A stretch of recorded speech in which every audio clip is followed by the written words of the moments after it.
TDP నేత సోమారెడ్డి చంద్రమోహన్ రెడ్డి మీడియాతో మాట్లాడుతున్నారు. ఇప్పుడు ఆ లైవ్ చూద్దాం.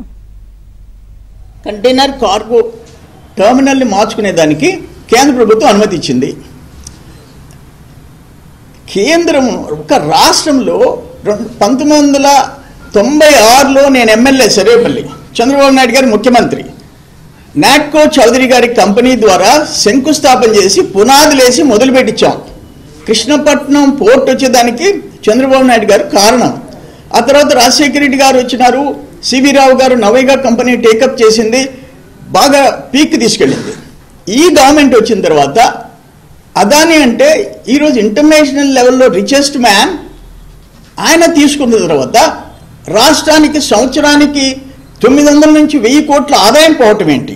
ఆ తర్వాత దీంట్లో ఎంతమంది 9000 నుంచి 10,000 వరకు దీని మీద ఆధారపడుతున్నారు. 9000 నుంచి 10,000 మంది ఉద్యోగులు ఉపాధి పోతా ఉంది.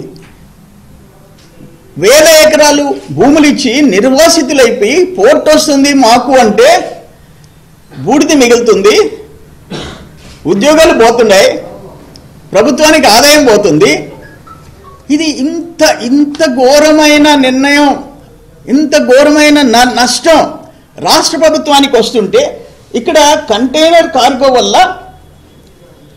CHA customs house agent, CFS container freight station, liner agents, MTRs, surveyors, transporters, labour contractors, security, housekeeping, drivers, operators, daily wage labour, fumigation staff, వీళ్ళందరికీ ఉద్యోగాలు పోతున్నాయి.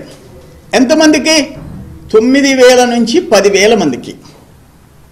అంటే ఒక పరిశ్రమ తేవాల్సిన వాళ్ళు, ఒక పోర్ట్ వస్తే ఎందుకు తగ్గింది, కంటైనర్ కార్గో ఎందుకు పడిపోతుంది, ఎందుకు షిఫ్ట్ అయిపోతుంది, ఎవరు కారణం అని చెప్పేసి కనీసం సమీక్ష చేసే దిక్కు లేదు ముఖ్యమంత్రికి, ఈ ప్రభుత్వానికి.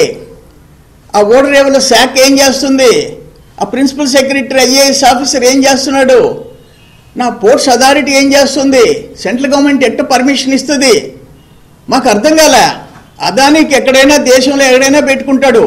మా ఆంధ్రప్రదేశ్లో, మా నెల్లూరులో 1000 ఎకరాలు త్యాగం చేసి ఊర్లు గ్రామాలు షిఫ్ట్ అయిపోయేసి ఉద్యోగాలు ఉపాధి వస్తుంది అనుకుంటే ఒక్క నిట్ట నిలువున 10,000 మంది ఉద్యోగాలు తీసేసి 1000 కోట్లు సంవత్సరానికి ఆదాయం మంట కలిపేసేసి మీ డర్టీ కార్గోలో చావండి మీరు అని చెప్పేసి చెప్తే ఏమైపోతుంది? ఈ రాష్ట్రం అర్థం కావటంలా.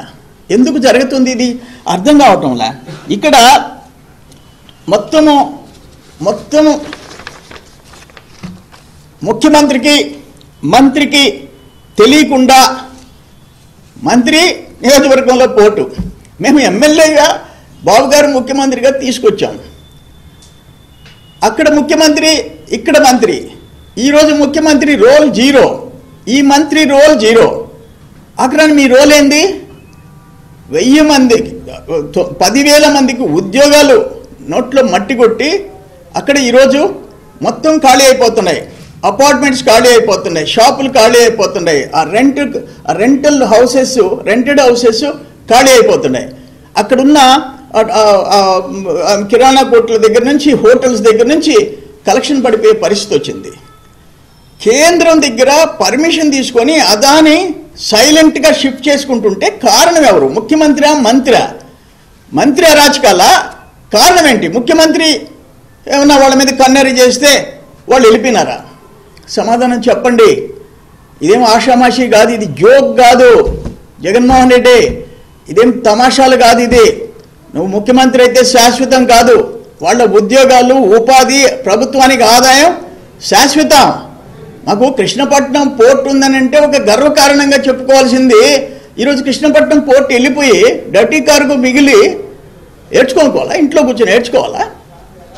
ఎక్కడన్నా ఉందా ఇటువంటి పరిస్థితి? ఇది అన్ఫార్చునేట్ అని చెప్పి నేను తెలియజేస్తున్నా. ఈరోజు ఇండియాలో మేజర్ పోర్ట్స్ 12 ఉంటే వాటిలో చెన్నై, ముంబై, విశాఖపట్నాన్ని non major port, Krishnapatnam port major ports లిస్టులో లేదు. అయినా కంటైనర్ కార్గోలో వాటిల్లో పోటీ పడిపోయింది. ఒక వెజల్ వస్తే 2000 నుంచి 5000 కంటైనర్స్ వస్తాయి. 500 నుంచి 2000 కంటైనర్స్ ఒక వెజల్లో వస్తాయి. ఇప్పుడు ఆగ్రహం ఏంటి మీరు చెప్పేది? ఈరోజు ఏదైతే ఈ బల్క్ కార్గో ఉందో దాంట్లో ఏముంది? ఉద్యోగాలు ఉండవు, ఉపాధి ఉండదు. మిషనరీ, పొక్లైనర్స్, లోడర్స్, మిషన్లు పనిచేస్తాయి తప్ప మనుషులు పనిచేయరు. మ్యాక్సిమం మిషన్లే పనిచేస్తాయి. ఎందుకంటే బొగ్గు అన్లోడ్ చేయటం, కన్వేయర్ బెల్ట్, లోడింగ్ అన్లోడింగ్ అన్ని మిషన్లు చేస్తాయి. అటువంటి మనుషులకి ఉద్యోగాలు, ఉపాధి లేని డర్టీ కార్గో ఇక్కడ పెట్టి 10,000 మందికి ఉద్యోగాలు, ఉపాధి ఉండే కంటైనర్ కార్గోని క్లోజ్ చేస్తే మిమ్మల్ని ఏమనాలా?